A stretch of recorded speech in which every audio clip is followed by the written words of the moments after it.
Hey guys, good morning, नमस्कार। मैं हूं अर्चना। Welcome to education. आज की क्लास में हम डिस्कस करेंगे जूनियर सुपरटेंडेंट 2021 के लिए एसएसटी का इम्पोर्टेंट टॉपिक है हमारा संविधान, जिसको आज की क्लास में हम डिस्कस करेंगे। जितने भी इंपॉर्टेंट क्वेश्चन हैं उन सभी को पूरा करने की कोशिश करेंगे। तो चलिए फटाफट क्लास को शुरू करते हैं। क्लास को शुरू करने से पहले फटाफट से क्लास को लाइक और शेयर कर दीजिए फ्रेंड के साथ में। चैनल पे नए हैं तो चैनल को सब्सक्राइब कर लीजिएगा। फर्स्ट क्वेश्चन आप सभी की स्क्रीन पर है। रेगुलेटिंग एक्ट किस वर्ष पारित किया गया था? सन 1773 ईस्वी में रेगुलेटिंग एक्ट को पारित किया गया था। अगर इसको लागू करने की डेट पूछी जाए तो 1774। फटाफट क्वेश्चंस को करेंगे, कम समय में ज़्यादा से ज़्यादा क्वेश्चन को कवर करने की कोशिश करेंगे। टाइम बिल्कुल भी वेस्ट नहीं करना है। जहाँ जहाँ इंपॉर्टेंट होगा वहाँ हम डिस्कस करेंगे। आप साथ साथ नोट डाउन करते चलिए। क्वेश्चन नंबर 2, भारत में पहली बार लोक सेवा आयोग की स्थापना जिस अधिनियम से हुई थी वह कौन सा था? ऑप्शन हमारा सही होता है सी, गवर्नमेंट ऑफ इंडिया एक्ट 1919 के तहत लोक सेवा आयोग के गठन का प्रावधान किया गया है। भारत सरकार अधिनियम 1919 के तहत पहले लोक सेवा आयोग की स्थापना कब की गई थी? 1 अक्टूबर 1926 को। 1 अक्टूबर 1926 को पहला लोक सेवा आयोग गठन किया गया था। ठीक है, और इसके अध्यक्ष कौन थे? श्री रास बारकर इसके अध्यक्ष थे। ठीक, चलिए क्वेश्चन नंबर 3, विभिन्न धार्मिक संप्रदाय और अन्य दलों द्वारा प्रदर्शित की गई अलगाववादी प्रथा निम्न में से किसका विशेष लक्षण है? ऑप्शन हमारा सही होता है बी, भारत सरकार अधिनियम। भारत सरकार अधिनियम का लक्षण था कि धार्मिक संप्रदाय और अन्य दलों द्वारा प्रदर्शित जो अलगाववादी प्रथा थी वो भारत सरकार अधिनियम 1919 के द्वारा प्रदर्शित की गई थी।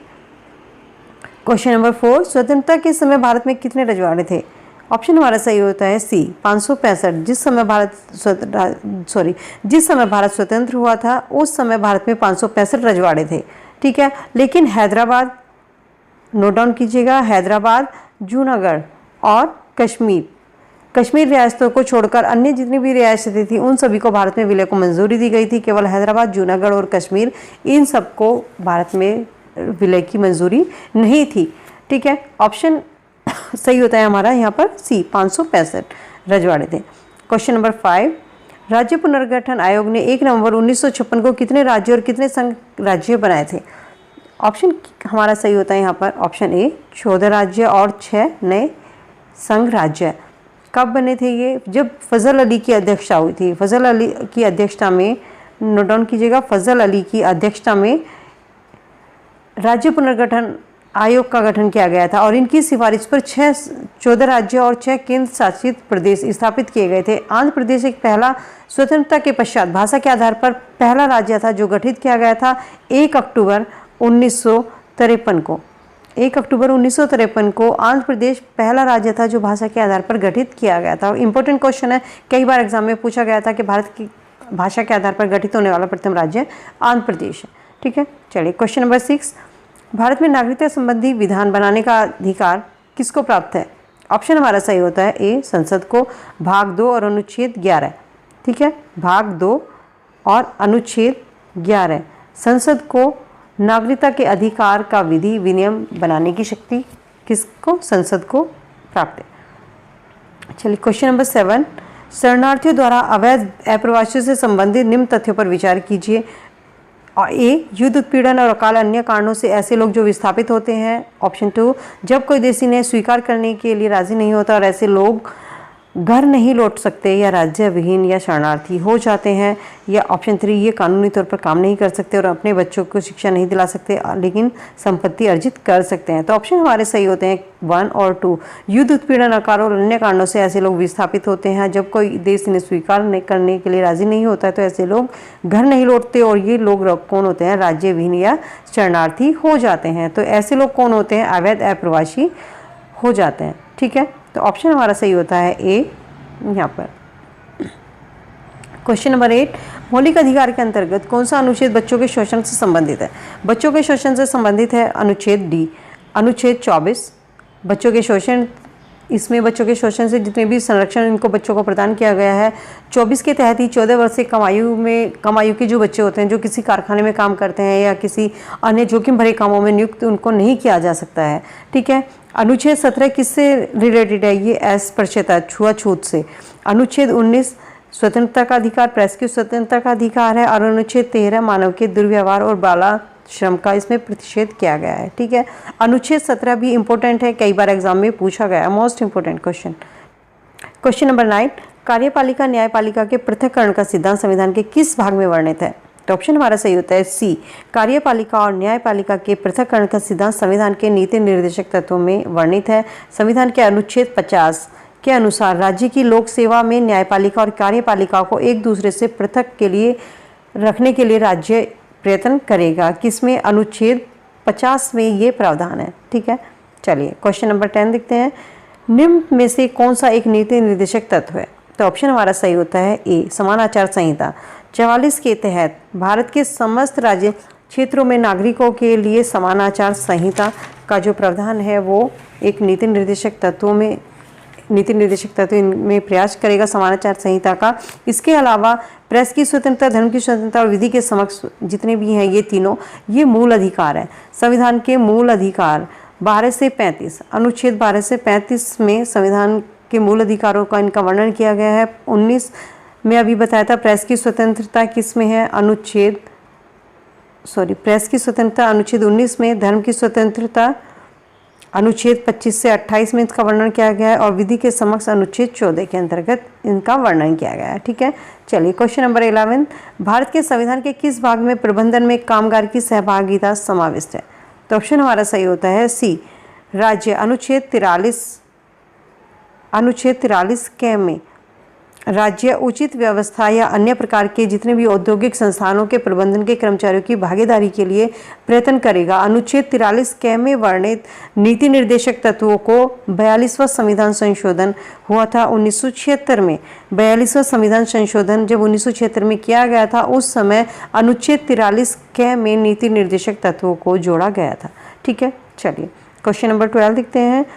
भारत के उपराष्ट्रपति को पदच्युत या उनके पद से हटाया जो जाता है उसका संकल्प निम्न में से कहाँ प्रस्तावित किया जाता है? उपराष्ट्रपति को हटाने के लिए संकल्प केवल राज्यसभा में प्रस्तावित किया जाता है। तो ऑप्शन हमारा सही होता है डी, केवल। लेकिन इस प्रस्ताव को लेकर लोकसभा में भी सहमति आवश्यक है और ऐसे किसी प्रस्ताव को पेश करने से पहले उपराष्ट्रपति को 14 दिन पहले उनको नोटिस दिया जाता है। ठीक है।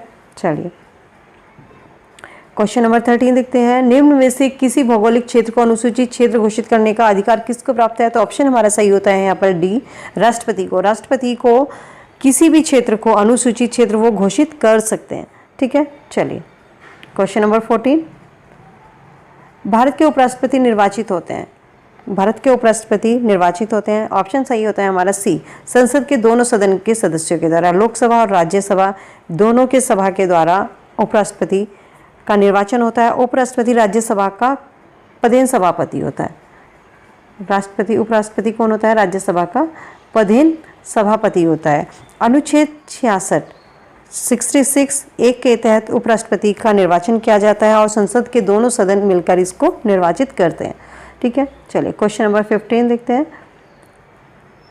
निम्न कथनों पर विचार कीजिए। पंजाब का राज्यपाल अपने दायित्व के साथ साथ चंडीगढ़ का प्रशासक होता है और केरल का राज्यपाल अपने दायित्व के साथ साथ लक्षद्वीप का प्रशासक होता है। तो ऑप्शन हमारा सही होता है केवल एक सही है और ऑप्शन 2 ये गलत है। पंजाब का राज्यपाल अपने दायित्व के साथ साथ चंडीगढ़ का प्रशासक भी होता है। तो ऑप्शन हमारा सही होता है ए। क्वेश्चन नंबर 16, राज्य लोक सेवा आयोग के सदस्यों की नियुक्ति किसके द्वारा की जाती है? राज्य लोक सेवा आयोग के सदस्यों की नियुक्ति किसके द्वारा की जाती है? तो ऑप्शन हमारा सही होता है यहाँ पर बी, राज्यपाल के द्वारा राज्य लोक सेवा आयोग के सदस्यों की नियुक्ति की जाती है। जबकि लोक सेवा अध्यक्ष के सदस्यों की नियुक्ति कौन करता है? राष्ट्रपति करता है। ठीक है। इनकी नियुक्ति किसके द्वारा की जाती है? राष्ट्रपति के द्वारा की जाती है और राज्य लोक सेवा आयोग के सदस्यों की नियुक्ति राज्यपाल के द्वारा की जाती है या इनका अध्यक्ष हो। राज्य लोक सेवा के अध्यक्ष की नियुक्ति भी राज्यपाल के द्वारा ही की जाती है। ठीक है। चलिए क्वेश्चन नंबर 17 देखते हैं। गवर्नर द्वारा जारी किया गया अध्यादेश किसके द्वारा मंजूर किया जाता है? तो ऑप्शन हमारा सही होता है यहाँ पर सी, विधानमंडल के द्वारा। गवर्नर द्वारा जो अध्यादेश जारी किया जाता है विधानमंडल के द्वारा उसको मंजूर किया जाता है। अनुच्छेद 213 नोट डाउन कर लीजिएगा। अनुच्छेद 213 के तहत राज्यपाल को अध्यादेश जारी करने की शक्ति प्रदान की गई। क्वेश्चन नंबर 18, भारत के प्रत्येक राज्य के राज्य क्षेत्र में एक उच्च न्यायालय विद्यमान है। या ऑप्शन 2, भारत के संविधान में प्रावधान है कि प्रत्येक राज्य में एक उच्च न्यायालय हो। तो इसमें से ऑप्शन हमारा केवल सही होता है ऑप्शन 2। ऑप्शन ए गलत होता है, क्योंकि जब भारत में उच्च न्यायालय संस्था का सर्वप्रथम गठन किया गया था 1982 में, उस समय कलकत्ता,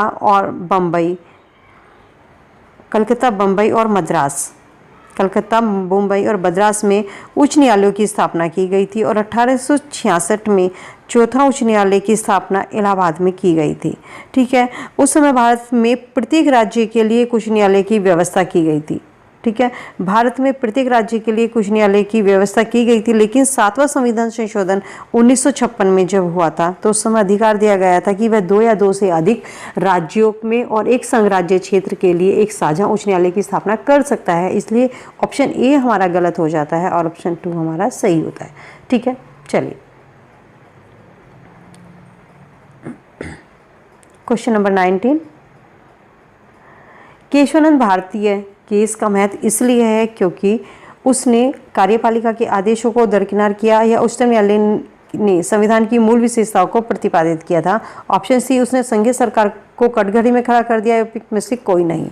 ऑप्शन हमारा सही होता है बी, उच्चतम न्यायालय के संविधान की मूल विशेषताओं को प्रतिपादित किया गया था। केशवानंद भारतीय बनाम केस 1973 में आया था। उच्चतम न्यायालय की 13 सदस्यों की बैठक हुई थी और उसमें मूल ढांचे का सिद्धांत प्रतिपादित किया गया था।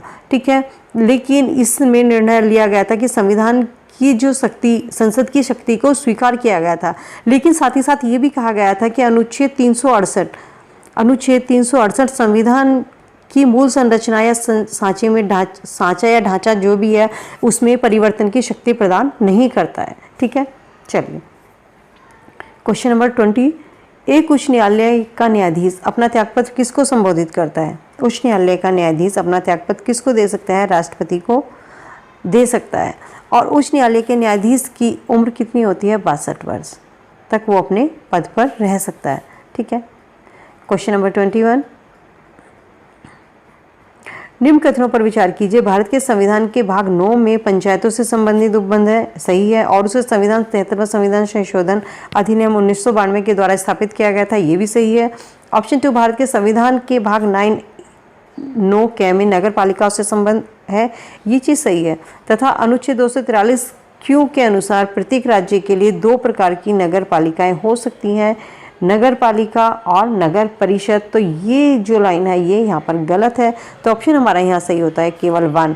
नगर पंचायत 243 क्यों के अनुसार प्रत्येक राज्य के लिए 2 प्रकार की नहीं केवल बल्कि 3 प्रकार की नगर पालिका हो सकती है, नगर पंचायत, नगर पालिका, नगर परिषद, नगर निगम और साथ ही साथ नगर पंचायत। ठीक है, नगर पंचायत 3 प्रकार की नगर पालिकाएँ होती हैं। चलिए question number 22।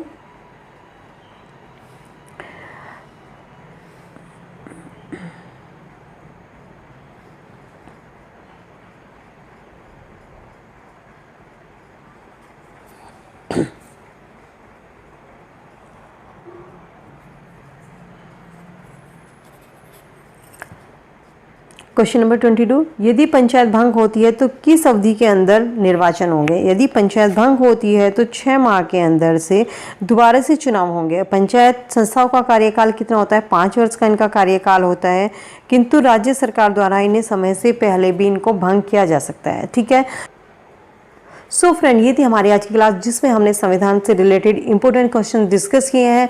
Friends, question answer कैसे लगे हैं, क्लास कैसी लगी है, इसका फीडबैक कमेंट सेक्शन में ज़रूर दीजिएगा। वीडियो अच्छी लगी तो वीडियो को एक लाइक ज़रूर कर दीजिएगा, आपका एक लाइक हमको मोटिवेट करता है। साथ ही साथ वीडियो अच्छी लगी तो फ्रेंड के साथ में शेयर ज़रूर कीजिएगा। चैनल पर नए हैं तो चैनल को सब्सक्राइब कर लीजिए। मिलती हूँ नई वीडियो में नए टॉपिक के साथ, तब तक के लिए goodbye, be happy, be safe, thank you.